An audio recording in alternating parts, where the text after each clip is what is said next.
예수를 그리스도로 믿는 우리들은 울 필요가 없습니다. 울며 슬퍼하며 절망할 필요가 전혀 없습니다. 자, 그렇다면 그 이유가 무엇일까요? 오늘 본문에서 그 답을 찾아가며 여러분에게 저와 여러분이 함께 은혜를 나누겠습니다. 큰 은혜의 시간 되기를 간절히 주의 이름으로 축복합니다.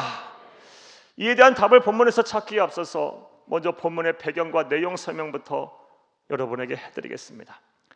사랑하는 여러분, 우리 구주 예수님께서 성육신 하신 이후 이 땅에서 33년이라는 시간을 보내셨습니다.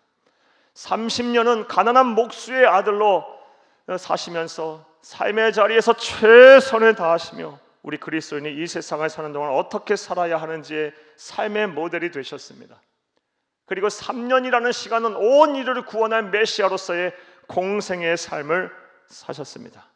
이 33년이라는 시간의 삶과 사역의 주된 사역지는 이스라엘 땅의 북쪽 지역에 위치하여 있는 갈릴리 호수 근방이었습니다. 그리고 오늘 본문 말씀 또한 갈릴리 호수에서 남서쪽으로 걸어서 하루길 정도 가게 되는 이곳에 위치해 있는 나인이라는 성에서 이루어진 사건에 대한 기록입니다. 나인성은 성서시대 본문의 말씀이 쓰여질 당시의 시대에는 약 200명도 살지 않는 아주 작은 도시였다고 합니다. 작은 마을이었다고 합니다.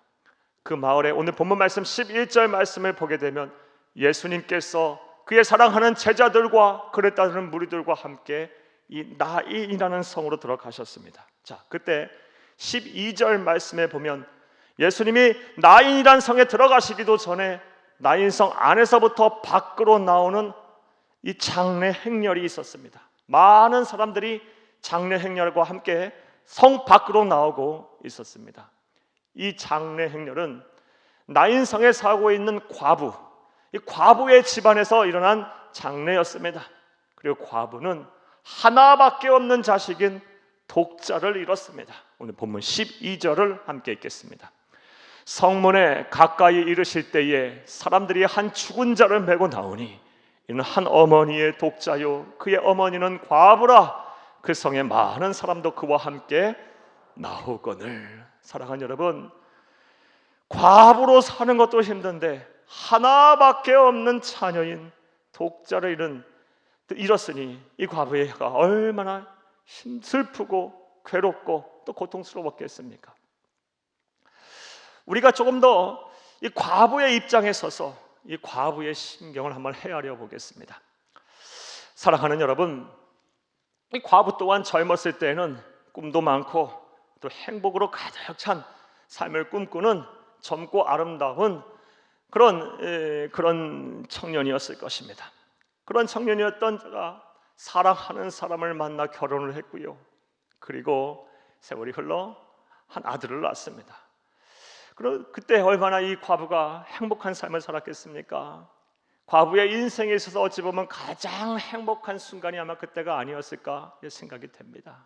자, 그런데 그렇게 행복한 삶을 사는 과부에게 청천벽력과 같은 일이 일어났습니다. 그 여인에게 그런 일이 일어났습니다. 어떤 일이 일어났습니까?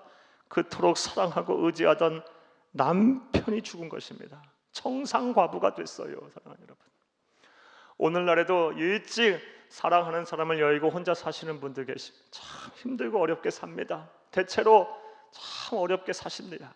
가난으로, 또 궁핍함으로, 외로움으로, 또 여러 가지 사회적인 눈총과 또 여러 가지 의지할 바 없는 그런 삶을 사는 것으로 인하여, 대상이 없는 것으로 인하여 힘들고 어렵게 사시는 분들이 참 많습니다. 그런데 성서시대는 오늘날과 비교할 수 없을 정도로 이 약자에 대한 사회적인 보장이 이루어지지 않을 때입니다.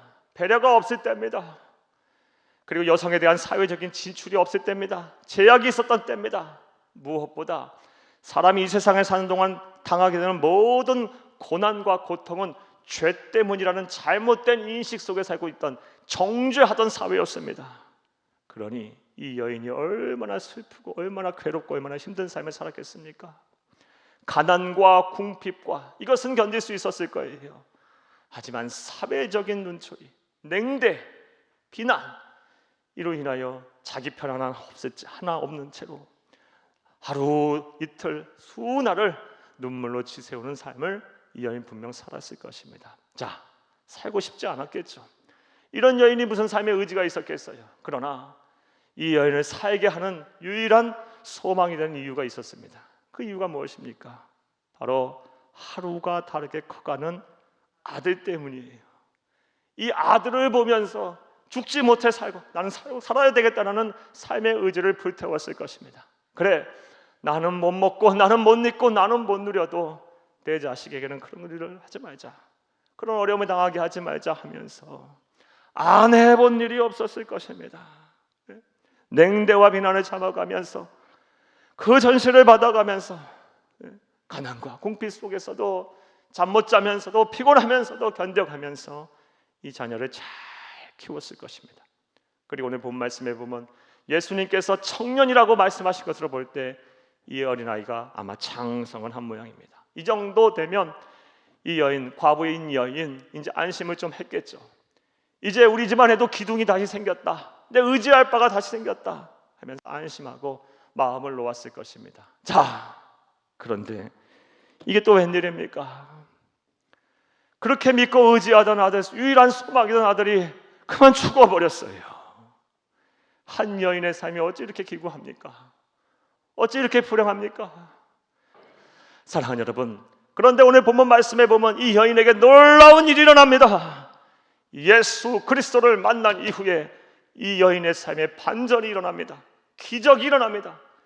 예수님께서 이 여인을, 울고 있는 이 여인을 보셨습니다. 그리고 장래 행렬을 멈추게 하셨습니다. 그리고 그 여인의 아들이 죽어있는 관에 손을 대시고 아주 자비로우시면서 권위가 있는 음성으로 말씀하셨습니다. 청년아 일어나라! 그 음성과 동시에 죽었던 자가 다시 살아났습니다. 할렐루야! 기절할 정도로 애통하던 그 여인, 그 얼굴이 환한 웃음꽃이 피었을 것입니다. 감격의 눈물을, 감사의 눈물을 한없이 흘렸을 것입니다. 사랑하는 여러분, 우리는 이러한 본문의 기적의 사건, 예수님께서 행하신 이 기적의 사건을 통해서 다음과 같은 아주 불변의 진리를 배우게 됩니다. 사랑하는 여러분, 아무리 불행한 사람이라 할지라도 예수를 만나면 행복해집니다. 할렐루야! 아무리 답이 없는 인생을 사던 사람이라 할지라도 예수를 만나면 삶의 목적과 이유가 생깁니다. 할렐루야! 아무리 절망적인 삶을 사는 사람이라 할지라도 예수를 만나게 되면 소망이 있는 삶을 삽니다. 할렐루야! 저와 여러분이 모두 예수를 통해서, 예수를 만남으로, 예수를 믿음으로, 예수와 함께함으로 이러한 복의 주인공들이 다 되시기를 간절히 주의 이름으로 축복합니다. 자, 이제 이러한 내용 이해를 바탕으로 이제부터 생각을 해보겠습니다. 예수를 그리스도로 믿는 우리들이 인생의 고난 앞에서 울며 슬퍼하고 절망할 필요가 없는 구체적인 이유가 무엇일까요? 자, 이제부터 따라 하시겠습니다. 첫째로, 예수님께서 우리의 아픔을 먼저 바라보시고 함께 아파하시기 때문입니다. 우리 구주 예수님께서, 천하 우주 만물을 창조하신 창조주께서, 전지전능하신 하나님이신 예수님께서 우리의 아픔을 먼저 바라보십니다. 먼저 아십니다. 그리고 함께 아파하시기 때문에 우리는 인생의 고난 앞에서 울며 슬퍼하고 절망할 필요가 없습니다. 이름 있는 여러분 되기를 간절히 주의 이름으로 축복합니다. 오늘 본문 13절 말씀을 보게 되면 예수님께서 장래 행렬 가운데 많은 사람들이 있었지만 단 한 사람을 주목하셨습니다. 우리 13절을 함께 읽겠습니다. 주께서 과부를 보시고 불쌍히 여기사 울지 말라 하시고, 12절에 분명히 많은 장래 행렬의 사람들이 있었다고 합니다. 하지만 예수님께서는 단 한 사람만을 주목하셨어요. 슬피 울며 애통해하는 자, 아들을 잃고 이제 살 의지가 없었던 자, 살고 싶지 않았던 자, 다 끝났다고 생각했던 자, 눈물이 마르지 않았던 자, 그 여인 한 사람을 우리 주님께서 주목하셨어요. 사랑하는 여러분, 이를 통해 우리는 하나님이신 예수님의 시선은 항상 인생의 무거운 짐을 지고 몸부림치는 자를 향해 있다는 것을 우리가 알게 됩니다. 하나님의 관심, 하나님의 시선은 항상 거기에 머물러 있다는 걸 우리가 알게 돼요. 실제로 예수님의 생애를 기록한 사복음서를 보게 되면 예수님께서 바라보셨다라고 표현한 구절이 무려 40번이나 나옵니다. 그 40번이나 나오는 예수님께서 바라보신 대상이 누굴까요? 단 한 사람도 예외 없이 전부 다 가난하고 병들고 아프고 상처 입고 눌려 있고 귀신 들리고 삶에 소망이 없던 막장 인생을 사는 사람들이었어요. 그 사람들을 먼저 우리 주님께서 바라보셨어요. 그리고 마음 아파하셨어요. 공감하셨어요. 마음 아파하셨어요. 매우 마음 아파하셨어요. 그리고 그들의 문제를 해결하셨어요. 그런데 생각해보면 이것은 너무나도 당연한 것입니다. 사랑하는 여러분, 우리가 흔히 하는 말로 10손가락 깨물어서 안 아픈 손가락 없다라고 이야기를 합니다. 이 말이 언제 우리가 사용합니까? 우리가 배 아파 낳은 자식 중에 안 소중하고 안 귀하고 안 사랑하는 자녀가 없다라는 말입니다. 그렇죠. 자녀가 10이면 10명을 다 사랑하는 게 부모의 마음입니다. 자, 그런데 그런 자녀들 가운데 누구에게 더 관심이 가고 누구를 더 염려하고 누구를 위해서 더 기도합니까? 혼자서 알아서 잘 살고 좋은 직장, 좋은 집에서 살고 하고자 하는 일이 잘 되고 형통하고 건강한 자녀보다 하는 일마다 잘 안 되고 병이 들고 나약하고 힘들어하고 고통 중에 있는 자녀에게 더 눈길이 가고 더 염려가 되고 더 생각하고 더 한 번이라도 기도하는 것이 부모 마음 아니겠습니까? 이게 부모 마음이에요. 그리고 우리 하나님 아버지의 마음이기도 합니다. 그러하기에 우리 주님께서는 인생의 고난 앞에서 슬퍼하며 울고 있는 자를 항상 바라보시며 항상 마음 아파하시는 분임을 믿으시기를 간절히 주의 이름으로 부탁합니다. 심지어 우리 주님께서 얼마나 마음 아파하시는지 그 마음 아파하심의 상상을 초월해요. 오늘 본문 13절을 다시 한번 읽겠습니다. 주께서 과부를 보시고 불쌍히 여기사 울지 말라 하시고 아멘. 사랑하는 여러분, 이 불쌍히 여기사라는 헬라어 원어가 스플랑크니조마이라는 단어예요. 이 스플랑크니조마이라는 단어, 이 원어의 정확한 뜻은 창자가 뒤틀려 끊어지다라는 뜻이에요. 사랑하는 여러분, 얼마나 불쌍히 여기시면서 함께 아파하셨으면 창자가 끊어지며 뒤틀릴 정도로 아파하시겠습니까? 우리 주님이 우리를 생각하는 정도가 그 정도인 거예요. 사랑하는 여러분, 우리가 흔히 극한의 고통, 극한의 슬픔, 극한의 절망을 표현할 때 시적인 표현으로 단장의 슬픔이라고 그래요. 창자가 끊어지는 슬픔이라고 그래요. 그렇죠. 그런 시적인 표현을 많이 써요. 그런데 우리 주님은 우리를 생각하시며 우리가 아파할 때, 우리가 힘들어할 때, 우리가 눈물 흘릴 때 그렇게 창자가 끊어지고 뒤틀릴 정도로 고통하시면서 함께 아파하신다는 거예요. 우리가 믿는 예수가 그런 분이에요. 우리가 전하고 우리가 바라봐야 할 예수가 그런 사랑을 가진 분이에요. 이 좋은 예수 우리가 믿고 있다는 것은 얼마나 감사한지 몰라요. 그러므로 인생의 고난 앞에서 울며 슬퍼하며 절망하지 마시기를 간절히 주의 이름으로 부탁합니다. 이런 예수를 생각하고 바라본다면 외롭지 않을 거예요. 슬프지 않을 거예요. 다시 일어날 힘이 생길 것입니다. 할렐루야! 우리가 인생의 고난 앞에서 울며 슬퍼하며 정하며 절망할 필요가 없는 첫 번째 이유, 예수님께서 먼저 우리의 아픔을 아시고 함께 아파하시기 때문입니다. 이를 온전히 믿는 여러분 되기를 간절히 주의 이름으로 축복합니다. 또 둘째로, 우리가 인생의 고난 앞에서 슬퍼하거나 절망하거나 울 필요가 없는 이유가 무엇일까요? 따라 하시겠습니다. 둘째로, 예수님께서 우리의 문제를 해결하시고 우리의 눈에서 눈물을 닦아주실 것이기 때문입니다. 한 번 더 따라합니다. 예수님께서 우리의 문제를 해결하시고 우리의 눈에서 눈물을 닦아주실 것이기 때문입니다. 사랑하는 여러분, 우리 구주 예수님께서는 그저 심정적으로만 동의를 하고 공감하는 정도에 그치시는 분이 아니십니다. 빈말로 울지 말라라고 하시는 분이 아니십니다. 우리 주님께서는 우리가 슬퍼하고 아파할 때, 우리의 슬픔의 근원적인 문제를 해결하시기 위해서 노력하시는 분이십니다. 그리고 말끔하게 해결을 하신 분이십니다. 오늘 본문 말씀을 보게 되면 울지 말라 하시고 과부가 우는 근본적인 문제를 해결하시기 위해서 적극적으로 행동을 하셨습니다. 오늘 본문 14, 15절 함께 읽겠습니다. 가까이 가서 그 관에 손을 대시니 맨 자들이 서는지라 예수께서 이르시되 청년아 내가 네게 말하노니 일어나라 하시매 죽었던 자가 일어나 앉고 말도 하거늘 예수께서 그를 어머니에게 주시니 아멘. 울지 말라 하시고서 그냥 그래 얼마나 힘드니 얼마나 고생스럽니 어떻게 하니 앞으로 어떻게 사니 하고 끝난 것이 아니었어요. 우리 주님께서는 장래 행렬을 멈추게 하시고 관에도 손을 대시고 청년아 일어나라 라고 말씀하셨어요.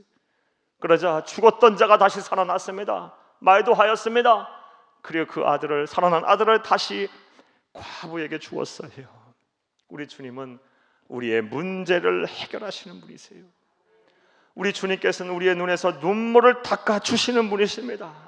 깨끗하게 씻어주시는 분이세요. 이것을 온전히 믿어야 할 줄로 믿습니다. 그리고 이제 우리가 이러한 은혜와 복을 누려야 할 차례입니다. 생각을 해보면 우리는 그동안 너무 많은 눈물을 흘리고 살았습니다. 그리고 지금도 그런 눈물을 흘리고 있습니다. 또 앞으로도 흘릴 것입니다. 이제 우리의 눈물을 닦아주실 그 예수님을 바라보며 우리가 눈물을 흘리는 모든 문제로워서 자유로워져야 합니다. 벗어나야 합니다. 능히 이길 넉넉히 이길 힘을 얻어야 합니다. 할렐루야. 사랑하는 여러분, 우리 성도님들 가운데는 참 눈물이 마르지 않은 삶을 사시는 분들이 많습니다. 예를 한번 들어볼까요? 어떤 성도님들은 단칸방 사글세를 살면서 새벽부터 밤 늦은 시간까지 일을 하지만 그 빚을 감당할 길이 없어서 날마다 눈물을 세우는 그런 성도님들이 분명 계십니다.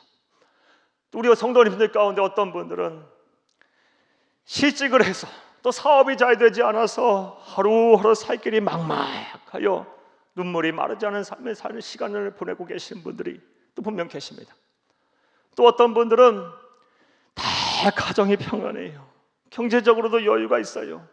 그런데 자녀가 탈선을 하고 방황을 해서 속이 새카맣게 타신 분도 계세요. 또 어떤 분들은 살만해졌어요. 젊을 때 그토록 고생을 하고 힘들게 살았는데 이제 좀 살만하니까 갑자기 큰 병에 걸려갖고 오늘 내일 하시는 분도 계세요. 또 어떤 분들은 이해할 수 없는 갑자기 사건 사고에 막 휘말려서 교통사고가 나고 또 막 친구의 배신을 당하고 어려운 일이 당해서 지금 마음고생 무지하고 계시는 성도님들도 계십니다. 또 우리 청년들, 우리 자녀들 가운데는 취업의 길이 막혀서 일자리가 없어서 면접 볼 기회조차도 얻지 못해서 하루하루 힘들고 어려운 삶을 사시는 성도님들이 분명 계세요. 이런 자녀들 지켜보는 부모 마음은 또 어떻겠습니까? 또 우리 성도님들 가운데는 어떤 분들은 회사에서 실직을 했고 평생 다닌 회사에서 권고사직을 당했어요. 하지만 너무 젊어요. 제2의 인생을 시작해야 하는데 번번한 일자리 하나가 없어 노후가 걱정이 돼서 힘들고 어려운 삶을 사시는 성도님 많이 계세요. 이 외에도 우리가 눈물을 흘릴 일은 너무나도 많아요. 사람 한 사람마다 문제없는 사람이 없어요. 한 사람마다 한 개인마다 한 가정마다 힘들고 어려운 일이 없는 가정이 없어요.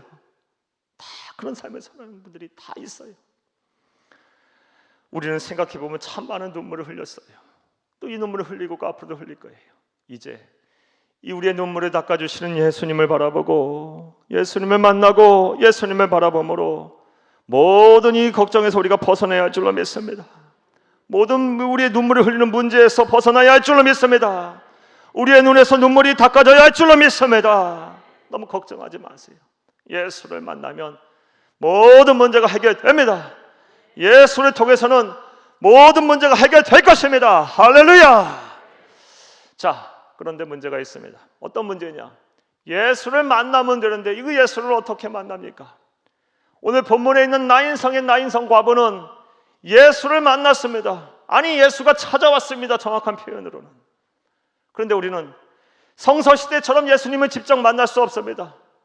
그 예수님을 어떻게 만나야 합니까? 예수님을 만나기만 하면 우리에도 삶의 의지가 생길 것이고, 공감하시는 예수님과 함께 대화함으로 우리의 마음이 편안해질 것이고 위로를 받을 것이며, 우리의 삶의 문제가 한 번에 해결이 될 텐데 그 예수를 어떻게 만날까요? 오늘날 우리는 예수를 어떻게 만날 수 있을까요? 이에 대한 답을 히브리서 4장 16절을 통해서 우리가 얻을 수 있습니다. 함께 읽겠습니다. 그러므로 우리는 긍휼하심을 받고 때를 따라 돕는 은혜를 얻기 위하여 은혜의 보좌 앞에 담대히 나아갈 것이니라. 아멘. 지금 예수님은 부활하여 승천하셔 하나님 보좌 우편에 계십니다. 그리고 우리는 지금 성령의 시대, 교회의 시대를 살고 있습니다. 성령의 시대, 교회의 시대를 살고 있는 성도들에게 예수님을 만나기 위해서 주시는 권면의 말씀이 히브리서 4장 16절 말씀이에요. 우리는 긍휼하심을 받고 예수 그리스도를 만나 불쌍히 여김을 받고 때를 따라 돕는 은혜를 얻기 위해서, 우리의 눈에서 눈물이 쏟아지는 그 문제 해결을 받기 위해서 뭐 하랍니까? 은혜의 보좌 앞에 담대히 나아가라. 이게 교회의 시대, 성령의 시대를 살고 있는 우리들에게 주시는 하나님의 말씀입니다. 사랑하는 여러분, 예수를 만나 여러분의 문제가 해결받고 예수를 통해서 여러분의 눈에서 눈물이 씻겨지기를 원하십니까? 은혜의 보좌 앞에 담대히 나아가시기를 간절히 주의 이름으로 축복합니다. 즉 뭐라는 거예요? 예배를 잘 드리라는 거예요. 은혜의 보좌 앞에, 즉 예배를 통해서 예수를 만나고 예배에 성공해서 우리의 삶의 모든 문제가 해결되고 우리의 눈에서 눈물이 씻겨지도록 하라라고 하신 말씀이에요. 이제 우리는 예배를 잘 드려야 해요. 잘 드려야 합니다. 우리의 예배가 변화가 일어나야 합니다. 우리가 예배에 더 하나님의 은혜가 충만하게 역사가 나타나야 합니다. 더 사모하시기를 바라요. 더 준비하시기를 바라요. 더 간절히 하나님의 은혜를 구하시기를 바라요. 더 정성을 다하세요. 더 마음을 쏟으세요. 그러면 반드시 예배 속에서 하나님께서 여러분을 찾아오실 거예요. 여러분의 삶의 문제를 해결하실 것입니다. 여러분의 눈에서 여러분의 눈물을 씻겨주실 것입니다. 할렐루야. 자, 이제 말씀 맺겠습니다. 사랑하는 여러분, 세상 어디를 돌아보아도 참 요즘 세상 소망을 둘 곳이 없습니다. 코로나19 바이러스 상황은 계속 장기화되어 있고 언제 끝날지도 모르겠어요. 미래에 대한 계획을 세울 수가 없어요. 참 답답합니다. 거기에다 사람 사는 환경은 점점 안 좋아지고 있어요. 경쟁은 점점 치열해져 가고 있고 환경은 점점 오염돼 가고 있고요. 그리고 사람들의 마음은 점점 더 강팍해지고 완악해지는 것 같아요. 사랑이 자꾸 식어요. 경제는 안 좋아진다고 하고 정치를 보고서는 어디 뭐하나 마음을 둘 곳이 없어요. 기대할 바가 기대를 가질 수가 없어요. 사람이 편안해지지가 않아요. 예전에는 생각도 하지 못했던 흉악한 범죄와 사건 사고가 끊이지 않고 일어나고 있어요. 이런 세상을 살려 하니 저와 여러분 우리들은 힘들고 어려울 수밖에 없는 거예요. 염려와 근심으로 가득 찬 삶을 살 수밖에 없는 것입니다. 눈에서 눈물이 마르지 않을 수밖에 없는 것입니다. 그러나 오늘 하나님께서 우리에게 말씀을 하고 계세요. 너희는 울지 말라라고 말씀하세요. 울지 말라, 울지 말라, 울지 말라. 오늘 우리에게 주시는 하나님의 음성으로 들으시고 더 이상 울지 말고, 더 이상 슬퍼하지 말고, 더 이상 절망하지 말고, 더 이상 낙심하지 말고 다시 일어나시기를 간절히 주의 이름으로 축복합니다. 그런 후 믿음의 주여 온전케 하시는 예수를 바라보세요. 예수를 바라보세요. 그분은 우리보다 먼저 우리의 아픔을 아시고 우리와 함께 아파하시는 분이십니다. 그분은 단순히 아파하시고 공감하시는 정도가 아니라 우리의 문제를 해결하시며 우리의 눈에서 눈물을 씻겨주시는 분이십니다. 그를 향한 우리의 믿음이 잃지 않는다면 반드시 우리 주 예수 그리스도께서 우리를 위하여 일하실 것입니다. 우리를 고치실 것입니다. 우리를 회복시키실 것입니다. 우리를 치유하실 것입니다. 우리를 구원하실 것입니다. 이런 은혜가 복이 저와 여러분의 복이 되기를 간절히 주의 이름으로 축복합니다.